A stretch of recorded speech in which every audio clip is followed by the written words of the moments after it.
home to this Finance, Audit and Risk Committee. The committee plays an important role in the overall governance of the council. Good governance has many benefits, including helping the council to make effective decisions, improve performance, and be able to respond to risks and opportunities. Can I invite the committee member and scrutiny officer to explain how proceedings will work? Thank you. If a member wishes to speak, they should use the speak button located on the microphone unit. Please wait for the chair's invitation before you begin. When requested to vote, voting will be via the yes, no, abstain buttons on your microphone unit. Details of how members voted will be shown on the screens around the room, and the results will be visible on the YouTube stream. In the event of a tied vote, the chair will have the casting vote. Are there any questions before the start of the meeting? I'll hand back to the chair.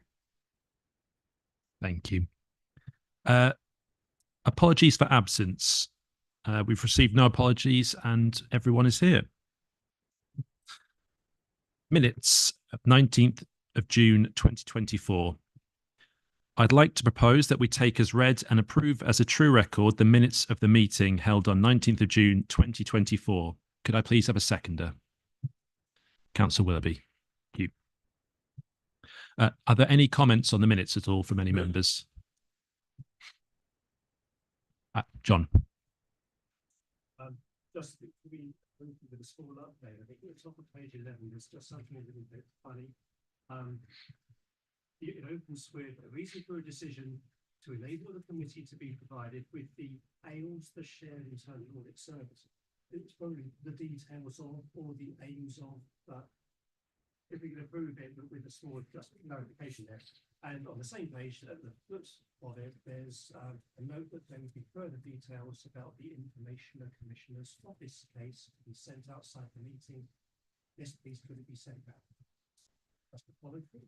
Thank you.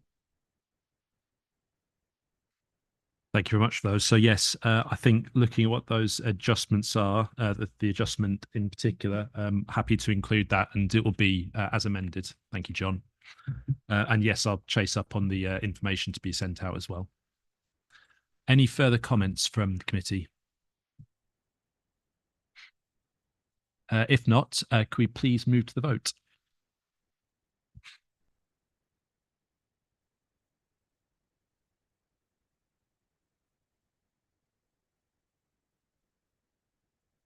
Chair, that motion's carried. Thank you. Notification of other business. No other business has been notified prior to the start of the meeting. Chair's announcements. In accordance with council policy, this meeting is being recorded. The recording will be available both on the council's YouTube channel as well as on the council's ModGov site alongside the documents from this meeting. Members are reminded to make declarations of interest before an item. The detailed reminder about this and speaking rights is set out under Chair's announcements on the agenda. For the purposes of clarification, 4.8.23a of the Constitution does not apply to this meeting. Therefore, a member may leave the room during the debate and consideration of that item and be able to vote. However, please be mindful of the business on the agenda and wherever possible, leave an appropriate point in the proceedings. And as advised to members, the meeting of the Finance, Audit and Risk Committee scheduled for the 25th of September 2024 has been cancelled due to lack of business for the agenda. Item 5 is the Community Governance Review. The Council resolved to commence a Community Governance Review for the whole district, which focuses on parish-level arrangements. The first stage of the review is to consult, and the Council is inviting residents, parish councils and any interested parties to have their say on current arrangements, as well as suggestions for future arrangements via a survey which is open until the 7th of October. There is a detailed web page on the Council's website titled Community Governance Review, which includes a link to the survey. You will note that you have some posters in front of you that are present. We would really appreciate your help to promote the review by displaying them in any community buildings or notice boards that you may have access to. Public participation. We have no public participation this evening. So move on to item 6, SAF's annual report 2023-24. Philip Uhas to present. Good evening, Chair. Good evening, members. My name is Philip Uhas. I'm a senior fraud investigator at the Shared Anti-Fraud Service, and I'll present the annual report to you, which I assume you've all had the opportunity to read. So I'll cover some of the highlights from that report. SAF's provided a variety of functions last year to the Council, adopting the 5 pillars of protect, govern, acknowledge, prevent and pursue. The team have accredited and trained staff were fully staffed for the year and available to support the council counter fraud functions. If I can just talk about operational days. SAFs were due to report on delivery days to the council during this year. The reporting function of our case management system was not operational at the start of the year, quarters 1 and 2. And there was difficulties reporting there. So you will note that, unfortunately, we were not able to provide an accurate number of days against the KPI of 285 days. We had 239 recorded. That's not to say that those days weren't completed. And by the second half of the year, the reporting function was functioning correctly. And based on this data, we believe that we can provide the council with assurance of receiving full allocation of days. Just on that point, the Shared Anti-Fraud Service doesn't provide the council with a number of days as with an audit model, but we provide a 365-day service from SAFs. So the provision of days allocated is a way of enhancing our MI reporting and support this committee and senior officers with additional assurance. I can now move on to fraud awareness and prevention for the year. A key objective of the council is to develop an anti-fraud culture. SAF delivered 6 training sessions during 23-24, including general fraud awareness, as well as more specific training, including ID document fraud training. The staff had also access to the e-learning modules for anti-fraud and bribery and anti-money laundering, which SAFs promotes. Last year, SAFs developed executive reports, which develops on our way of reporting and analysis of specific fraud incidents, providing insight as to how they occurred, how they materialised, allowing the council to strengthen processes and controls to prevent further incidents. These are required for completion after investigations on largest cases, the more unusual cases, where the threats are emerging or new. Last year, SAFs provided 2 executive reports to the council, which focused on agency staff recruiting and grant application risks. A further 3 generic executive reports were issued within payroll, undeclared multiple employment, and the issuing of mayoral certificates. Fraud risk assessments. The council is provided with a fraud risk assessment in relation to undisclosed multiple working, particularly seen within agency and short-term staff. Work has also started within fraud risk assessments in the areas of procurement, recruitment and internal fraud. SAFs are committed to providing the council with fraud alerts. We provide bi-monthly alerts during this year and more urgent reports as well as they appear. This allows the council to be updated on these risks so they can put things in place or make staff aware of them before the incidents actually occur, preventing that fraud. You can see an example on page 26 of one of these alerts. Now to update you on our fraud investigations for last year. You can see on page 27 and 28 the detail of the fraud types and who was reporting them. There's a fairly even split between staff and members of the public. There was 14 cases closed last year, with 11 identified where fraud was recoverable or losses, and that counted to £43,000. This is a reduction on reported cases and value from last year. At the end of the financial year, 37 cases remained under investigation with an estimated value of £243,000. The increase of reviews and the use of a compliance model for appropriate cases was adopted by SAFs last year. And this allowed SAFs to adopt a more speedier resolution to prevent ongoing fraud loss, whilst allowing more resources to be provided to those larger investigations.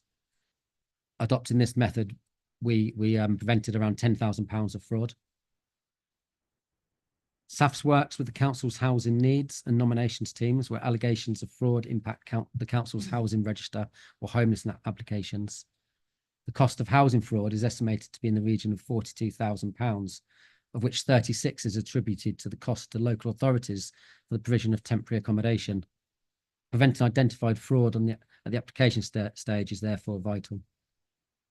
Cases throughout the report illustrate the nature of the types of investigations that SAFs investigated last year. Now touch on the data matching exercises. Teams across the council were supported in the upload of data and the viewing of the National Fraud Initiative and the local fraud hub matches.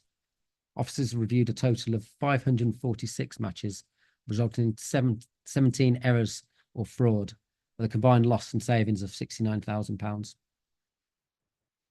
The value of fraud detected and preventing using our local fraud hub saw a further £17,000 over 114 high-risk cases. SAFs manages the council tax framework for all our councils across the county. The council's revenue and benefits team made use of this framework last year to review single-person discounts and empty properties. This resulted in 616 single-person discounts being removed, generating council tax bills to the value of £246,000. The empty homes review identified 979 registered empty properties, for which 154 of those were actually occupied. This generates a potential income to the council, 318,000 in new home bonuses. I'm happy to take any questions on last year's report now, or if the chair would like, I can continue and do a quick update on this year's activity to date.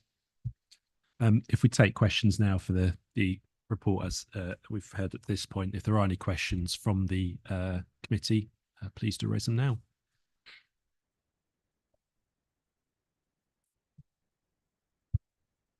Thanks, Chair. It's a really helpful report. Curious about the headline figures at the end. It all adds up to a total of 766,000 of fraud and irregularity identified. Is that money purely gone, or is some of it recoverable?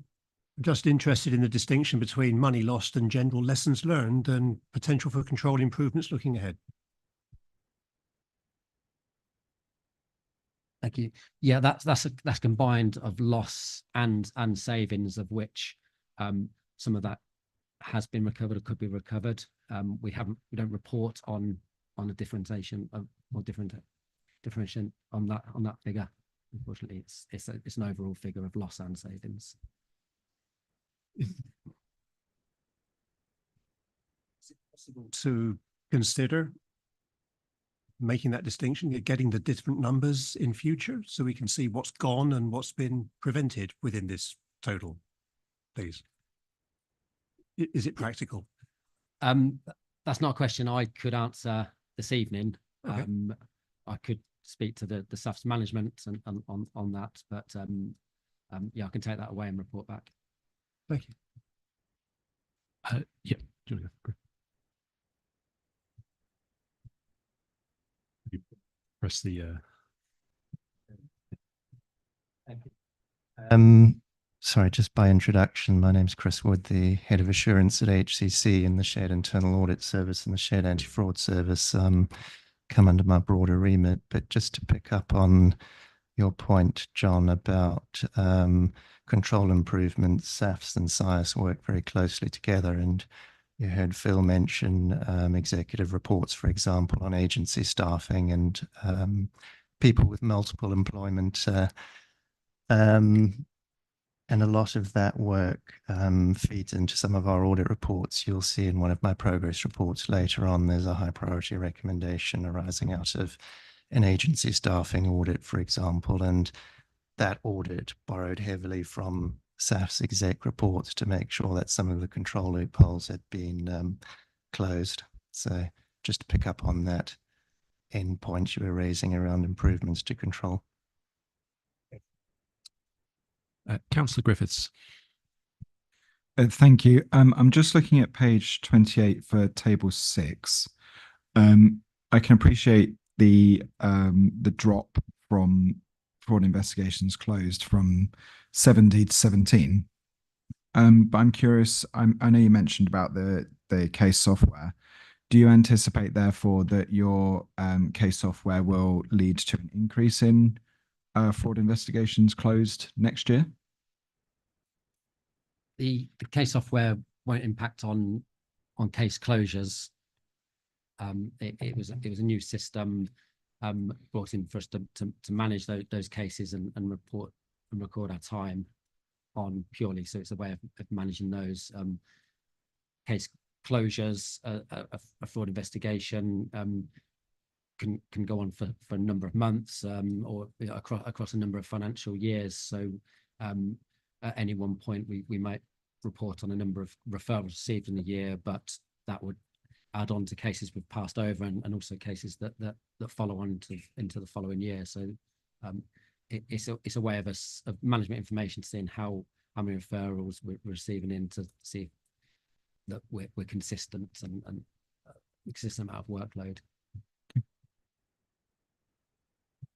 Councillor Brown. Thank you, Chair. I notice on page 33, you talk about the total SAFS fee. It's around 89,000. And then, as John Cannon's mentioned, we've discussed in under 60, we don't know whether those are recoverable or not. I'm interested in what's the return on investment. So we're spending £89,000 investigating this. How much return are we getting on that money? Obviously, there is a benefit in going after fraud. It may prevent further, people entering into fraud in the future. So that's difficult to quantify. But I think I looked at that 766 and thought, oh, that's quite a good return on investment. But actually, we're not recovering all of that, are we? And that's a combination of say loss and future savings. So we apply once we detect a fraud, we're applying. If that fraud hadn't been detected, it would have been ongoing for a 12-month period. So there's a saving there of the ongoing loss. We do recover where we can. We've got the exercises within those figures where we're correcting bills. So we saw that there was council tax bills where there was single person discounts added that were incorrect, and where the council was then able to correct those and rebill at the correct amount. There's also the other functions that we're providing around awareness, prevention, which increases the culture within the council and prevents and detects fraud early, therefore minimising the loss when we do unfortunately receive the frauds. Thank you. Councillor Ward. Thank you, Chair. Just to try and get to the bottom of that 766 figure.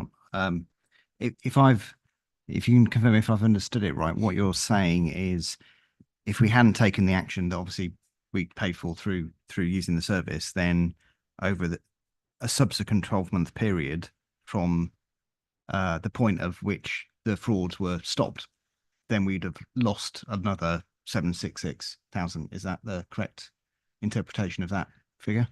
No, not necessarily. So a fraud may have gone on for 2 years, and we'd record the actual loss detected, and then we'd apply what the ongoing loss is over a specified period of time to calculate a notional saving to the council, because that fraud has now come to an end.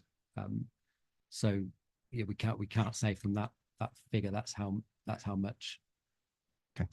it would have been. I think it just adds more weight to the probably requests going forward. So how can we get that breakdown between these categories? Thank you.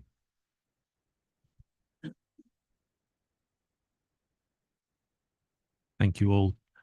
So at this point then, if there are no further questions from the committee, we have a number of recommendations attached to this report.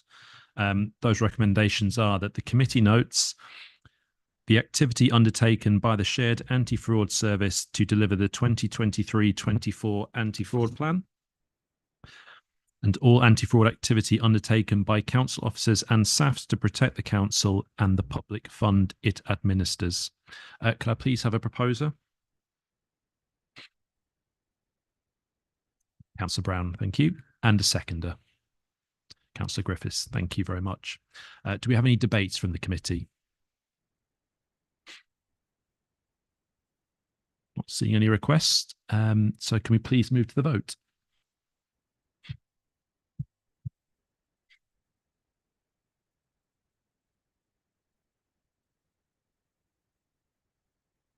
Chair, that motion's carried. Thank you very much. So move on to item 7 now, which is the SAF's Anti-Fraud Progress Report 2024-25. And I'll hand back to Philip to present this. Thank you, Chair. So the update reports April to August, the first third of the year. Progress is positive in terms of days delivered. 97 days, which is on track to meet the KPI of 267 days. I'll just highlight that we're unfortunately still unable to separate urgent cases from all other cases. However, we can provide assurance that our turnaround of responding to cases is within 24 hours for all cases, which was our target for urgent cases. SAF's commitment to empower the council with current intelligence continues, with 20 urgent fraud alerts issued to date, including advice around impersonation fraud, Outlook account compromises, overpayments, frauds linked to money laundering, as well as payment diversions, just to name a few. SAF has also maintained our commitment to provide the council with regular bi-monthly threat reports, providing staff with the intelligence and the information to enable them to detect and prevent more fraud. SAF's training is ahead of schedule, with 5 sessions already delivered to date, with a further session planned for October. SAFs are working alongside Hertfordshire Constabulary and Hertfordshire Training Standards to raise public awareness at monthly library events. These are a great opportunity for us to engage with the public. As you've seen from the reports, almost half of our referrals come from the public. And the next event starts again in October, and it's at Letchworth Library. That's on the 23rd of October, so that's one for the diary. Referrals and investigations. We've had a further 33 allegations received this year to date. 32 cases remain open under investigation or at referral stage, with an estimated value of fraud of 243,000.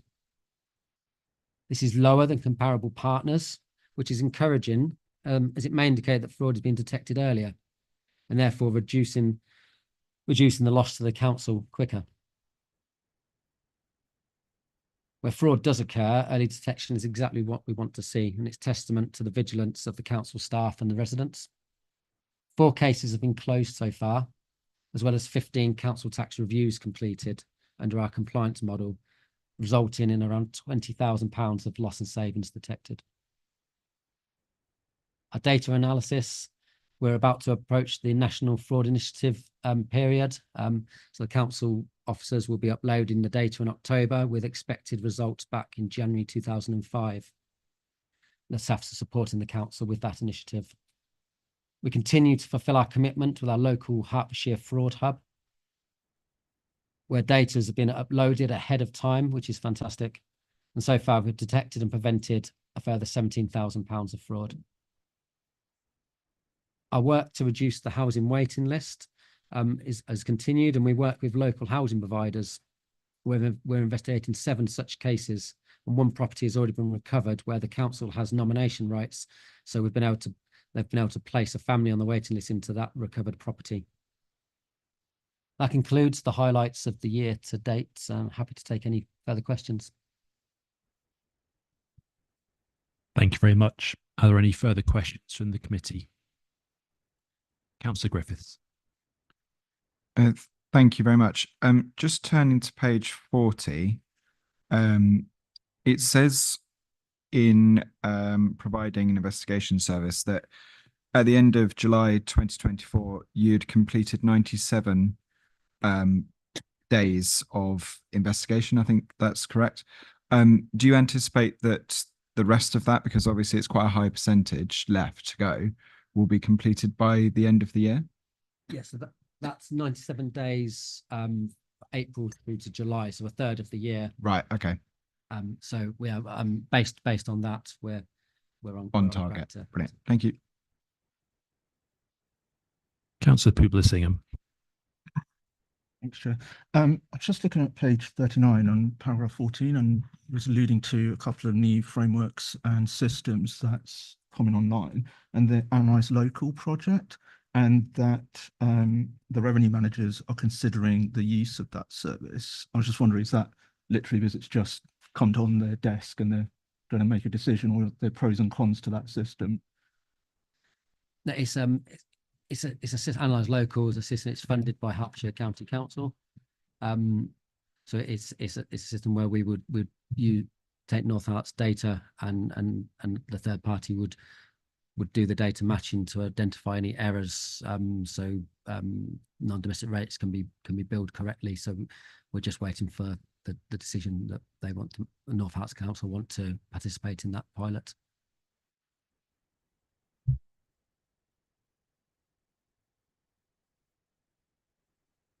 If there are no further questions, I'd just like to ask, just referring back to some of the comments from the last item. Obviously, I know you can't tell us tonight whether it's possible or not, but if you could check with if it is possible to get that more granular breakdown of the sort of values available in terms of what has been either recovered or the sort of defined savings from those activities that have been undertaken, I think that'd be very appreciated by the committee. But yeah, other than that, thanks very much for the presentations tonight. Yes, noted, Chair. Thank you. So if there's no further questions, Councillor Ward.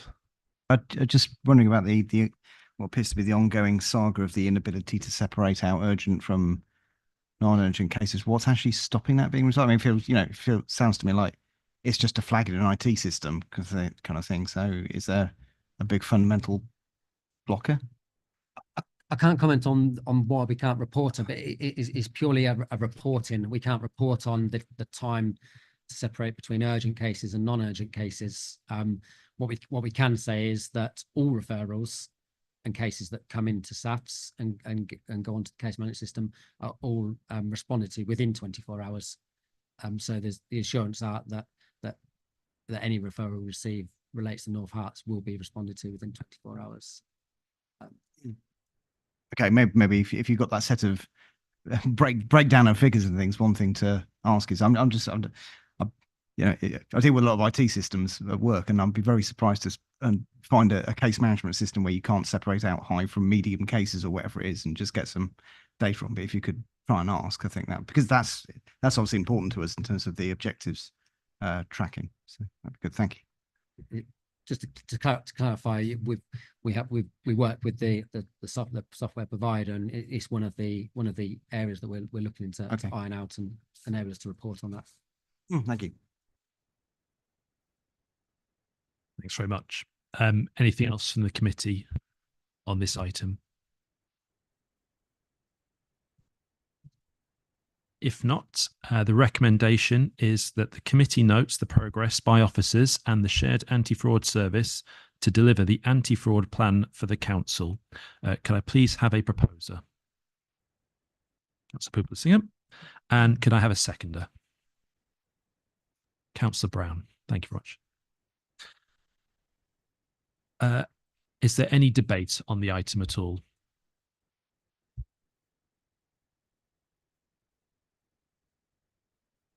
If not, then can we please move to the vote?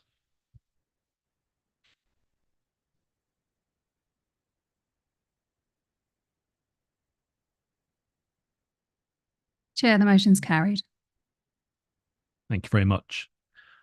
I think to our presenters from SAFs, if you do wish to make an exit, feel free to now, unless you want to stay for the rest of the committee meeting. Sure, that's how you'd love to spend your Wednesday evening.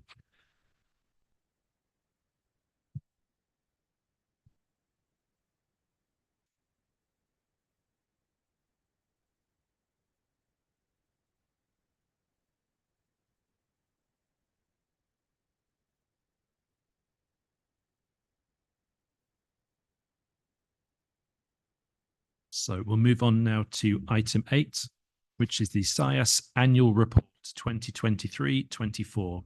Hand over to Chris Wood to present. Thank you, Chair. Having struggled to get my mic on earlier, it's now come on automatically. I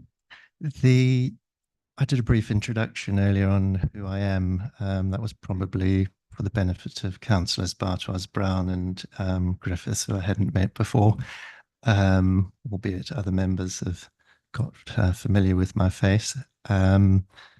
Although I'm the head of assurance at HCC, I have a bolt on to my day job, which is to be the audit manager for North Herts and to look after your internal audit plan. Councillor Bartois has seen me before at the HCC audit committee when she substituted there, so we've met before. So the first agenda item that I'm covering is the SIAS annual report. A little bit different from the SAFS one in that this one talks about the shared internal audit service as a whole. It's about the service, what it's delivered to all of its partners, and is a bit more akin to a corporate type report that some of you may be familiar with. It covers such wide ground that I'll probably take questions on it without lingering on any particular aspect of it. We do find it's proved very useful almost as a form of marketing. A couple of our trainee auditors, when they were looking to join us, used the annual report as a way of finding out something about the service. And thankfully, it usually tells quite a nice story and a nice picture. So a couple of our trainees have been sold on it. So it's had some unexpected benefits, but yeah, given the wide range of what it covers, I'm happy to take any questions you might have. Thank you very much. Are there any questions from the committee on the report? Councillor Poopler-Singham. Thanks so much. You mentioned in your introductory parts of page 48 that AI use is going to be a huge opportunity in this area overall. But also highlight that there are material risks if it's not controlled. Could you elaborate on how those risks might be, or what those risks might be, and how they might manifest potentially? I can, although my laptop now doesn't seem to have connected and I'm staring at blank pages. So going from memory with artificial intelligence, I think the section you're referring to is less about us accessing AI tools, although we do have basic AI tools like the Microsoft Suite, which comes with Copilot, but it's also about us being at the cutting edge of the use of AI and making sure that when we audit things, we understand how powerful those tools are and what the risks are to them. For instance, in a county council context, they're using AI tools in adult care. And so in order to be able to audit that, we need to have auditors or access to auditors who understand and are able to assess those risks and the kind of controls we'd expect to be in place. It's also about us having access to the right tools, albeit AI as used in internal audit is probably in its infancy in terms of what it can do, particularly within local government teams on limited budgets. But I'm not sure if that's quite answered your question, and I'm afraid the laptop, which normally connects first time, is still telling me that yeah, it's not connected. So actually I've got blank pages and can't actually see what I'm supposed to be talking to you about. No, I was just curious about, because I can see the benefits of using AI to potentially bring down costs on audits, but is there a risk then if you start increasing the use of AI that complacency might set into a certain degree at the human level as well? And that's what you were just alluding to there potentially as well. Yeah, I mean, things as a service, we've started to use AI as part of our, so Microsoft Copilot's quite powerful. It sort of, if you wanted to know what the controls were, I'll pick something simple like a payroll audit and what controls an auditor might expect to see and what we complete things like planning documents and research documents ahead of an audit, and AI tools like Copilot can generate documents for you. But you're absolutely right. That doesn't remove the need for human analysis of what's being produced. And we don't currently rely on it for outputs. It's more about the inputs to the audit. but we're certainly not at the stage where we're using powerful AI tools. Only the very largest banking groups and things that I'm aware of actually have tools of that nature, and they're using it to analyze vast quantities of, over several million customers, for example. We're having to monitor it. The professional bodies are talking about artificial intelligence a lot, and so we're having to keep an eye on it without it replacing some of the more traditional techniques, for example. Thanks. Sorry, I hope that's answered some of your question. Thank you very much. Are there any further questions from the committee? If not, the recommendation is that the committee notes the report. Could I please have a proposer for the item? Councillor Willoughby, thank you, and a seconder. Councillor Singham, thank you very much. Is there any debate from the committee? If not, then can we please move to the vote?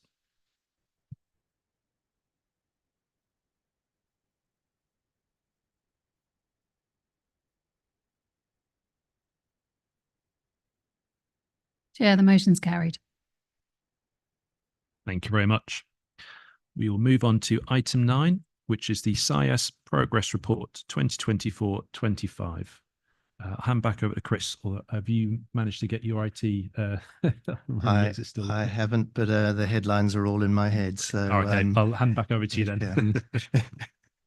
If you talk to me about specific page numbers, we may have to have a little guidance, but the headlines that I wanted to report in here were covered about 4 areas.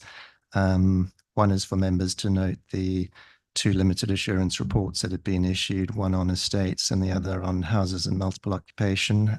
All members were copied in on those and sent those, but the outputs are recorded in the report. The other thing that I have to bring to your attention, it's a responsibility of the audit committee, is to tell you about the plan changes to the audit plan that we've agreed with Ian, and those are reported. I'm not going to guess at the section number, but we've listed out a reallocation of days between various pieces, and those are there for members to note. On the high priority recommendations, you'll notice that the report indicates that 3 of the 4 high priority recommendations from the houses and multiple occupation audit, officers have actually reported 3 of those as implemented and 1 due by September.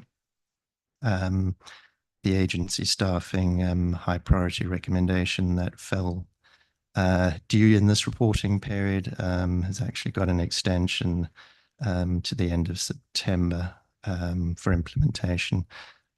Just by way of process, really, we only report at each committee on those high priority recommendations that have fallen due. So if their due date has come and gone since the previous committee, we'll report that to you. But if their due dates in the future, we won't report them until the next committee cycle.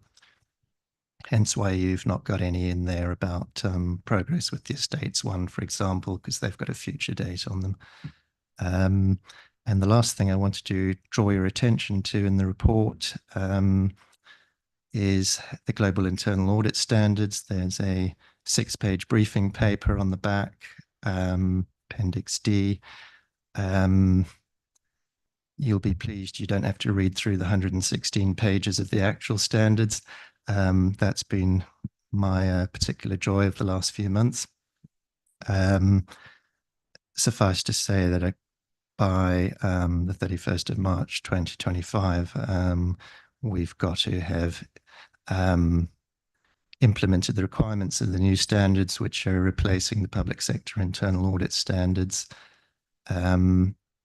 It's a big job, but because we generally conformed, not a phrase I like, but generally conformed is the highest state of compliance, if you want, with the previous standards. The changes in the new standards are not that significant for us. Audits, the global standards are the first set, as they say in their name, that cover every industry across the globe in every country. and there will be audit teams in different sectors and different parts of the world who might not be compliant in the but in the UK public sector, most teams, including ourselves, will find there's a decent amount of work to do, but not not overly burdensome. I've tried to distill it into a few pages for you, and with some nice diagrams. The one that this is almost turning into a training session, so apologies, I'll cut it short. But at some point, I'll need to do some training for the audit committee on domain 3, which is the parts of the standards that cover your responsibilities as an audit committee and what the standards expect from you. So that will crop up in the near future. So thank you, Chair. I guess if I take any questions and leave it there. Thank you, Chris. Yeah, just to remind the committee, if you could be quite specific with your questions, if they refer to certain figures, to read them out as well, just to give Chris a chance at getting what you might be asking. Councillor Griffiths. I won't refer to a page, but I'll try and explain it. So I'm actually going to have to refer to a page.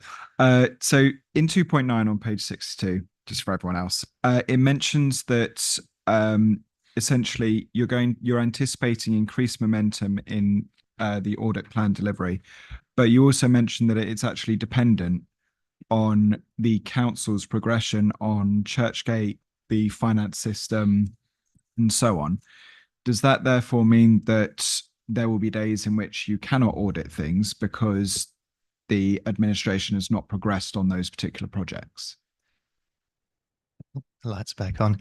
Yes, I mean, it's with those that are embedded assurance, so we form part of the project team and we provide assurance as we go along. So if there haven't been board meetings, for example, I am long-sighted and that's only for reading. There we go, that's less blurry.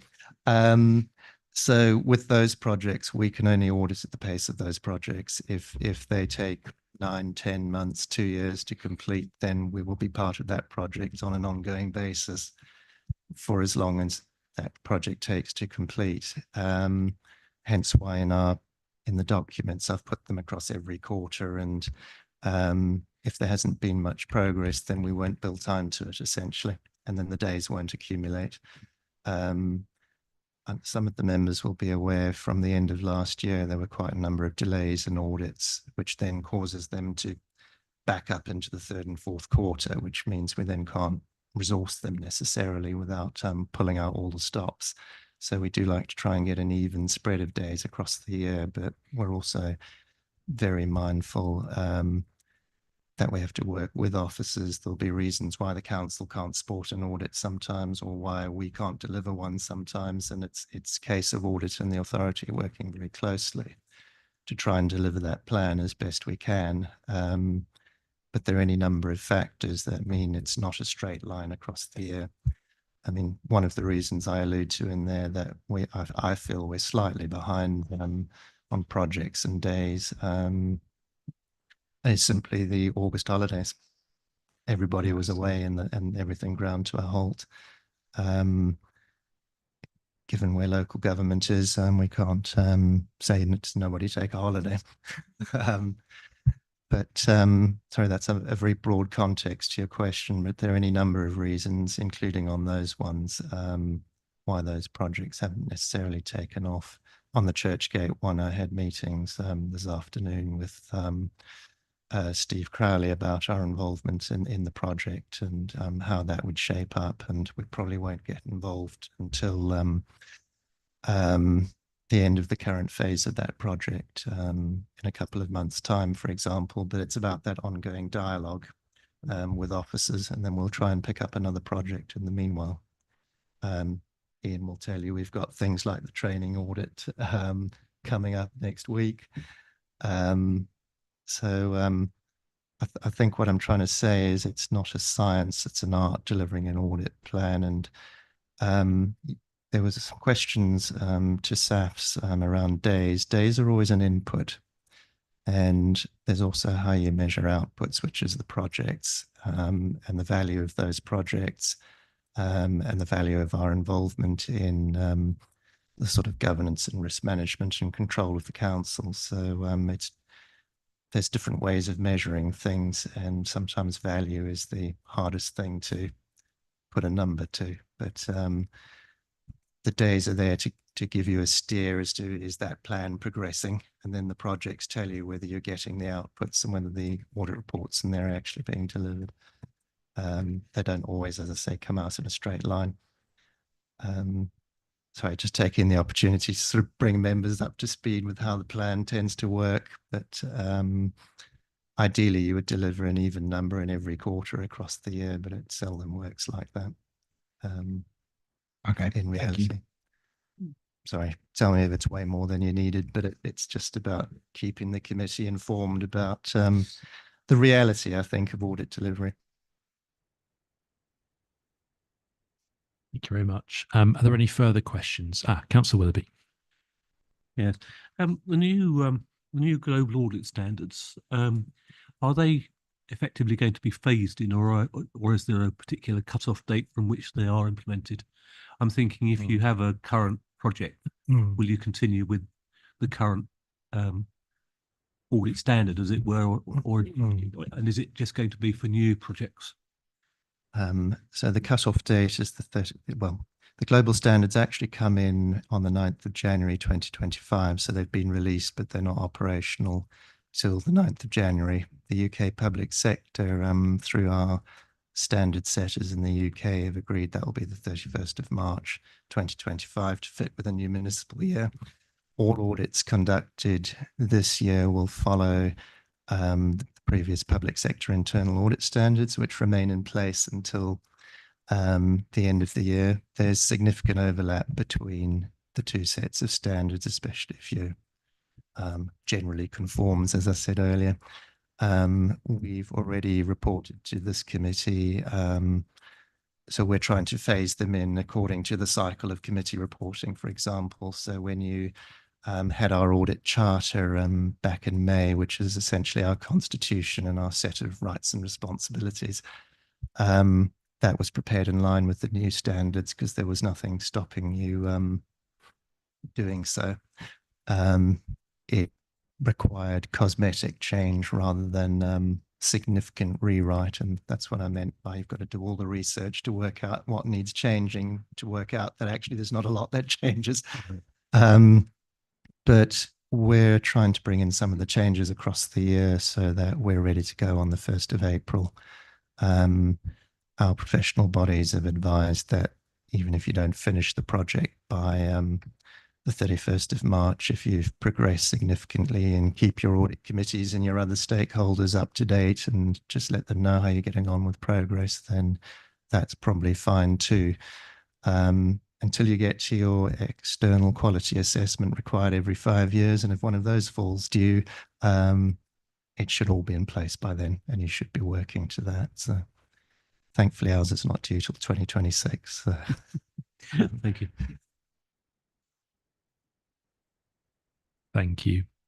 If there are no further questions, the recommendations are that the committee notes the SIAS progress report for the period to 16th of August 2024, the implementation status of the reported high priority recommendations, the plan amendments to the 2024-25 annual audit plan.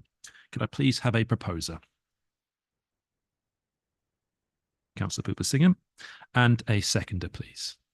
Councillor Bartwas, thank you. Councillor Griffiths. That was me trying to propose. Oh, nice. Apologies.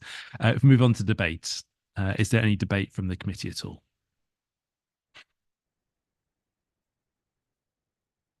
If not, then could we please move on to the vote?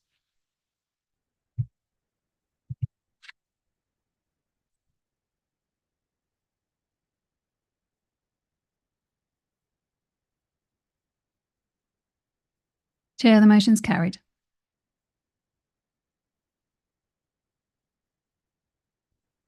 Thank you very much.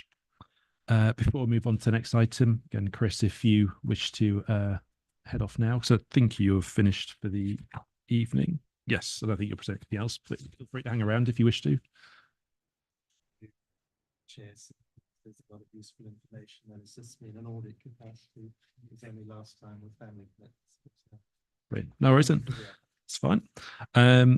Which case then we'll move on to item 10, which is the updated contract procurement rules for 2024-2025. Ian Cooper to present. Thank you, Chair. So as a matter of background, which is covered by the report, the Procurement Act we received Royal Assent in October last year and comes into force in October this year. Makes a number of changes to the way we have to do procurements, but alongside that, we've also taken the opportunity to fundamentally rewrite the procurement rules. Been around their current format for quite some time. A bit too wordy, to be honest, and we wanted to take the opportunity to make them easier to read because that always aids compliance if people understand them. So as part of changing them for both purposes, that's what we're up to today. Paragraph 8.1 sets out what the Procurement Act was aiming to achieve, and then the paragraphs from 8.3 onwards sort of summarise the resultant changes on our procurement rules. You've also got as an appendix a more detailed list of the changes. We haven't done a full track changes because it would just be a sea of red because it's lots of stuff gone to be lots of new stuff. So it'd be a bit pointless. Just to correct one thing, paragraph 8.6 refers to section 2.2. That should be section 22.2. That's sort of halfway down that paragraph. There's this typo there. And so just running through a few points in those paragraphs. Pre-market engagements come much more to the fore under the new Procurement Act. It's a case of using it to set out how you're going to do the procurement, get the information in early, and then use that information to set out how you're going to do that procurement. Paragraph 8.4 details that we're moving from meet to mat, and that takes away or reduces the focus on price. Price is obviously a key element of procurement still, but it's bringing in the fact that you've got other factors such as environmental and social value that will come into a number of procurements. I'm not going to say that they'll feature in all procurements. Where you've got low value procurement, you're not going to have those in play. They may be in price, but as you get to bigger and bigger procurements, you will get those as factors where they're relevant. Lots more transparency involved in the new procurement bill in terms of notices we have to issue, both at the start procurement and then during the procurement, and their details in the procurement rules that we're required to do. All good stuff for the sector, but obviously a bit more work for our officers. So we're going to try and make it as easy as possible for them to be able to do that. 8.6, and just to sort of go for what above and below threshold means. So above threshold is that value set out by the procurement bill as to you must do this above this value. Below threshold, we could technically, I guess, not have any rules around procurement on those, but we're a public sector organisation, and therefore we should have some controls to make sure we're doing things the right way. So we do have lower limits and limits across the sort of spectrum of values to make sure that we're doing a sort of proportionate amount of procurement actions to the value of that procurement. And that paragraph there references a slight change is how you sort of deal with those really complicated procurements, and we're talking about ones for us, such as our leisure procurement and our waste procurement, where you want to go for sort of multi-stages to really hone on what you actually want out of that procurement and sort of talk to suppliers throughout that process. But the majority of procurements is that kind of two-stage process where you've got the sort of initial qualification for the procurement and then the final tenders. That's what happens for most procurements. We will use those occasionally. In terms of works, construction costs are going up and up and up. So works values, we want a proportionate balance there between not taking all of our works contracts through a high degree of procurement requirements, but getting the balance about right. So we've just amended the levels there as set out. And then just picking up on paragraph 8.9, the new requirement that for contracts above £5 million, we are required now to publish KPIs for those, and the suppliers will be aware of that. The other bit of that is also that where suppliers are in a contract and they're not meeting up the terms of those contracts, we're also required to publish that as well. And other organisations can also take advantage of that and exclude those contractors from their procurements on the basis they've failed in the existing contracts to deliver what's been required of them. So we can also use that as well, where we're getting intel from other authorities that a supplier is not doing a good job. We can use that, whereas in the past that'd be more difficult to apply. So that is a kind of a run through of those big changes. Obviously, more in that appendix around the more detailed changes, and then you've got the whole set of new rules as an appendix as well. This report comes to you for your comments and questions and any thoughts you have on it, which I will try and answer here if I can. There may be some that are very technical and I can't answer now, in which case I'll take them away and get answers before we get to the next stage, which is just going to full council on the 19th for them to adopt it, to adopt the new procurement rules, and they come into force when the procurement bill comes to force in October. And as set out in the report, there will be a period where we have both sets of procurement rules in place, because you don't go back and change things.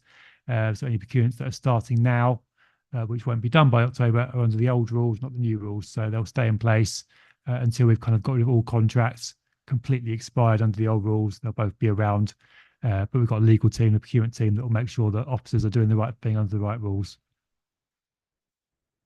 So I'll stop there and invite any questions or comments. Thank you very much. Councillor Brown. Thank you very much, Chair. Really good to hear the greater emphasis on social value and environmental considerations. That's a real plus. The thresholds, which are presumably set by the bill, are they linked in any way to inflation or anything? How often do they change, or are they going to be, because you wouldn't want to keep passing new legislation every time it becomes an out-of-date figure. So are they likely to change, or are they linked to any kind of inflation index? They do change. We are told when they change. I'm not quite sure they're linked to, but they do change occasionally. I wouldn't say every year, but they do change. Oh, so the government will just inform you when they change. So next question. How many contracts do we have over £5 million in value? Roughly. Not many, but there is the kind of value across the life of the contract. So we have long. The life of the contract. You can. So if you've got a 10-year contract, it would be Yeah. So the waste presumably will come into that. Waste is easier of that. Yes. Yeah. And leisure. Leisure's a concession contract, because the other way into the but the value is above that level. Yeah. And probably some of our software contracts are probably not over that level, but they do get sort of close to that level as well. So we do have some apart from those two that might get to that level, but they're the main two that are above that level. So that means that on the new waste contract, we're going to have to publish the KPIs. We've let it under the old rules, so no. Oh no. Okay. So do we get away with that for the next? I shouldn't say get away with, but does that mean we don't have to do it for the life of the contract? No, not for the life of the contract. So we could, if we did extend the contract, the full potential, it could be that 16 years time is when we actually finally have to do it. But yes, no, it stays under the old rules. But in the spirit of the legislation, should we do it anyway? We will look at that. Obviously, it's not required, and therefore there are issues around if there were performance issues. The supplier may want to publish these indicators, and we're not required to. So it is a bit of negotiation. But we'll look into what we can do, because obviously, yes, we would like to go with the spirit of it as well. Yeah. I mean, I think that's good as a responsible kind of public sector organisation. Last question. Pre-market engagement. What does that actually involve? It can vary. It's basically talking to potential suppliers before you go out to tender, and sort of saying, "This is what we're thinking of doing. How would you respond to it?" So to use an example, we're going through some pre-market engagement under the old rules, but it's still relevant for the material recovery facility. So where we take our recycled materials, suppliers deal with those and turn them into commodities to send off to various markets. And we've done some pre-market engagement there around all sorts of questions around, what sort of volumes would be good for you?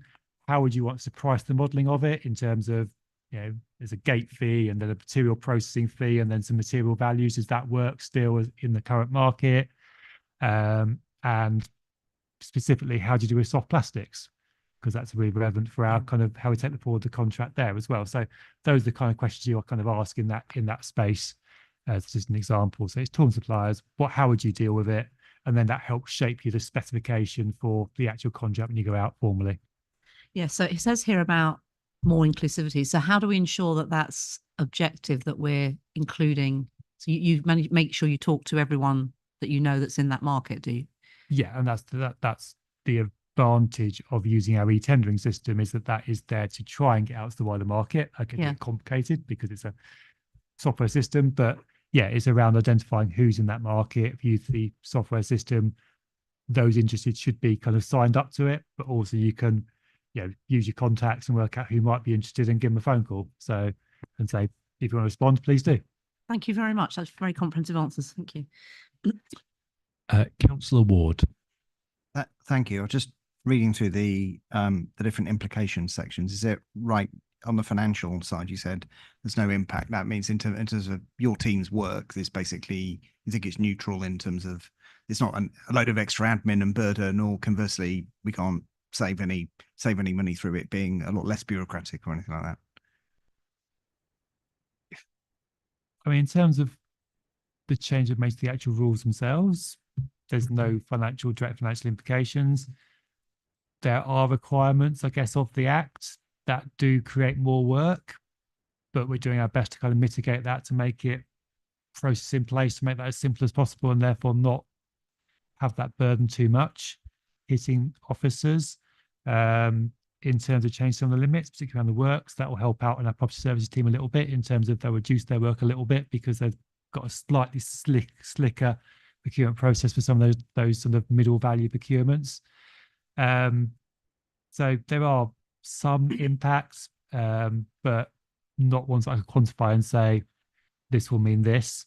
In terms of how procurement spend, in terms of the value of contracts, I don't see a material change because of that. But obviously, it's a change of rules, change of suppliers that might be interested in certain things. We're looking at attracting more SMEs as part of the process. That could help with values of some contracts because you've got a better market to go for if you get them phrased in the right way. So potential for lots of financial implications. So probably a bit lazy to write, there's none, but there's none I can define and say this is the actual value of the implications. Yeah, okay, thank you. Councillor Willoughby. Thank you. I'm just thinking about works contracts specifically, and you mentioned that there are circumstances where they don't meet their obligations as well as you might wish them to, the contract. Are there any clauses to enable penalty clauses to be introduced into any of those contracts? Yeah, to clarify, it's not just works contracts. That would apply to all contracts, both service and goods as well. Yes, under both the old regulations and new regulations, yes, you can have penalty clauses, and we do have them in our contracts where, you want to make it proportionate, and I think we get the right balance of that on our contracts. But yes, there are penalty clauses where if they have a certain number of faults or whatever, there is a financial consequence of that. Thank you. Councillor Bartos. I think my question's kind of around the effect of the changes. I'd be interested in hearing sort of more about the training and what you think about the risk of non-compliance under the new rules. We've already started training. So this has gone through our contract procurement group, who is made up of officers who are the most involved in procurements in the council. So they've already seen what we're proposing, and we've always started to talk to them about what it means. We will support them. We have a procurement officer, and their main function is there to support officers doing procurement. So we'll keep an eye on what's going on. We have checklists, and we'll update those to the new rules around at each stage of procurement, this is what you do. And it goes through basically a tick list, and you go through and tick off what you've done to make sure you're doing it right. And we'll continue that training as well in terms of making sure people know if doing the right thing. So yeah, there's a risk there that someone might get it wrong. But to be honest, sometimes they get it wrong on the old rules as well. So it's just that constant support to help people through the process and help get people get it right. Thank you. I've just got one myself. The procurement pipeline element. So the release of information up to 12 months. I think it's minimum period 12 months prior to the contract going out. Have there been any work looking at the risks there of putting information out that far ahead with changes still possible and the effect that might have then on the procurement process, and any potential sort of I suppose pushback from potential suppliers in terms of them lining up bids, lining up the work behind that, and then any changes within that period affecting what they may potentially put forward? So we already produce an internal procurement pipeline. So we have already started that because it's a very useful tool to help plan the work both in the service areas and also the procurement officer to know what he's doing and what might be coming up. So we already sort of have started that. There's more work to do to make sure it's fully up to date and got everything on there. Although having a contract register on the website does help because they've usually got contract end dates on there, so you can see if the contract's going to end. That means the pipeline must be kicking in to relet that contract unless it's going to be extended. In terms of supplier response, I would hope be positive. It's there to kind of give early warnings. I don't think there's many instances where a supplier will put a lot of effort into a procurement before you've gone out for a specification, if any. It's just there so they're aware of it and can kind of keep an eye on our pages for when it does formally go out in terms of an actual procurement. So hopefully all positive rather than being kind of seen as if we make the odd mistake in terms of dates not being quite right, being kind of seen as punitive. Thank you very much. Are there any further questions from the committee? John Cannon. Thanks. A question or two that I think echoes some of the others, but they're nagging at me. So if you can bear with me. If I understand it, this is a document which is supplemented by more detailed procurement procedures within the council. Got it. Second, then, it's welcome that this is going to make it easier to make purchases. It will oil the wheels, if you like. Interested in the risks surrounding that, in that procurement that is, in quotes, too easy could backfire in terms of fraud or so on, and indeed runs counter to some of the mitigants that had been put in place in prior years. So I'm just interested in that balance between managing the risk versus making it easier. And as a specific example, I'm interested in whether there are any safeguards in the procurement procedures around contract splitting, where that's a scenario where a large contract is contrived into smaller pieces so it flies under the radar and draws less attention. Hopefully with these higher thresholds, there's less motivation to do that. But I'd like to ask the question. I'm interested in your thoughts. So I'm partly going to turn that question its head a little bit because actually the procurement bill actually encouraged you to split things into lots to attract to SMEs. So I'm not going to say we won't do anything around that because actually there's a rule there that says you should try and do that if you can. Yeah. But yeah, if we quite on doing that, that would be unacceptable, and we would look at how we could sort of correct that behaviour because that's not appropriate and that's not acceptable. In terms of that balance, there's still a lot of rules in there around, even for that low level. You're still getting quotes, multiple quotes for most values of contract. So you've still got that control around, making sure you're comparing what the market's offering. All our managers, I would say, have budgets set for them. They want to make best use of their budgets. They've got limited budgets. So if you're spending too much on one contract, you're going to be able to buy less of other stuff with your money. So they've got that motivation as well in terms of budget management. And we have still got budget management in place to make sure we're monitoring spend. So I think they've got the balance about right in terms of allowing for inflation, allowing for the focus of procurement being in the right place. For those officers doing a lot of procurement, particularly on lots of smaller procurements, you want them to focus on the right procurements and get those ones right, rather than trying to spread themselves too thin and maybe not putting them up with required effort into, or putting the wrong amount of effort into the wrong procurements. Thank you. That's really helpful. Just one follow-up, please. Slightly more specifically, is the volume of spend with any supplier monitored? Yes. Great. Thank you. We might.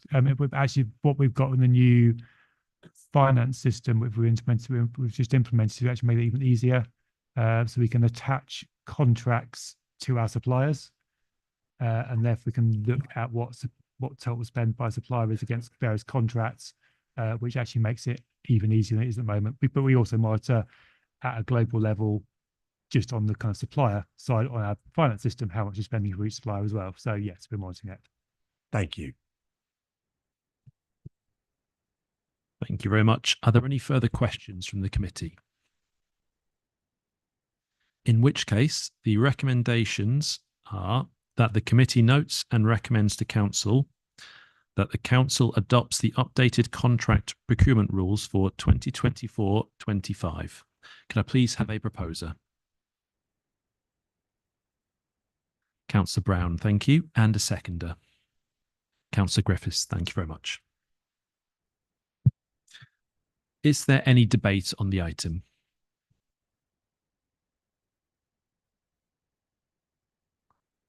If none, then could we please move to the vote?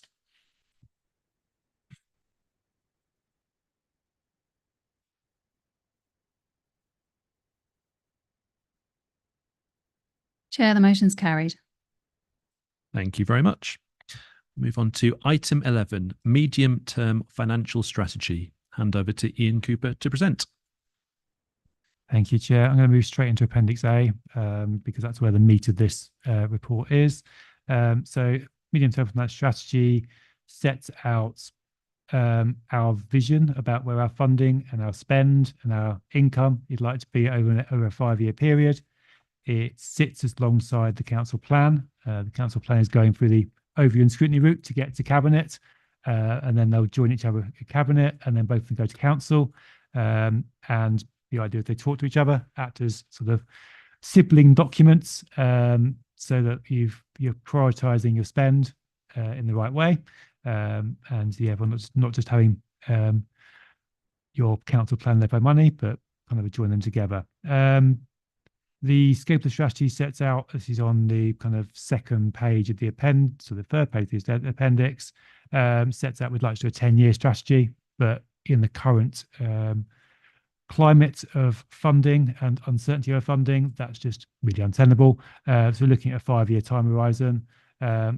Even that's a long period. As I've been saying for many years, there is huge uncertainty of future funding from all governments, and we would like to have more certainty, and there has been some commitments from the new governments that is going to happen, but I guess we'll give them some time. So yeah, what we want is certainty. It almost is be nice to have a nice big number attached to it, but we would like to have certainty of our funding so we can plan for the future. So there are a lot of assumptions in here around funding, and they are described in the report about what those might be.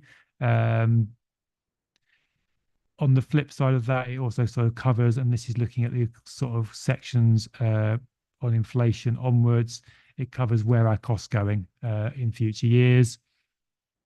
And there are some big unknowns in there. We've got a bit more certainty over inflation in terms of inflation on our contracts. We've recently let some big contracts. We've also got inflation that's now come down to a more sensible level, which is a good place to be. But we've still got the big issue over pay inflation. We've got an outstanding pay claim for most of our staff. The pay claim for chief officers has now been settled, but for most of our staff it's not been settled yet. And therefore there's uncertainty of what the pay will be for this for the current year, let alone in future years. And we also have to consider that as it stands at the moment, we do struggle with recruiting to positions, particularly key positions in the council, and we are looking into what is the reason for that. Anecdotally, we think it's to do with how much pay we offer. We don't offer enough compared to other local government organisations. So we are doing some work around that comparison, and then looking at, do we want to do anything about that, or can we afford to do anything about that, and where's the choice there going to be? So at the moment, there's nothing in there because we don't have the number yet around what the cost of that would be, but suffice to say it would make the budget gap worse. But if we've got no staff, then it's difficult to delivering services. So it's that careful balance between people and money. So that's highlighting that bit there. There's a section in there around fees and charges and where we're going with those. Sets out sort of some key bits around needing decision on garden waste charging and what levels that's going to be for the period from April 25 onwards, and also looking at parking fees and charges as well as another kind of high income area, and how we can set charges that are set in the right way for the right reasons, and then the financial impact of those. There is a section on council tax reduction scheme. You'll be aware that we've implemented a new banded scheme in April 23. That has initially cost us more money than we thought it would due to eligibility, both the new scheme and the cost of living crisis hitting about the same sort of time. So we're looking at that quite closely around, is that cost going to come back down again? Need to keep an eye on that, because if it doesn't come back down again soon, that could be a permanent budget impact on that. And then the case of, do we need to then start doing something different with that CTRS scheme or not? Because obviously it is supporting, you know, the most vulnerable residents in terms of finances in the district. So a dilemma there to be watched and considered. I guess it's worth reflecting on the interest rates. As you'll see from the report coming out later, we are still in a position where we have quite high cash balances. We are not spending our capital program quite as quickly as we thought we would, and therefore we have cash balances to invest. That means because interest rates aren't going down as quickly as we thought they would, that's quite a bonus in terms of the amount of income we're generating this year.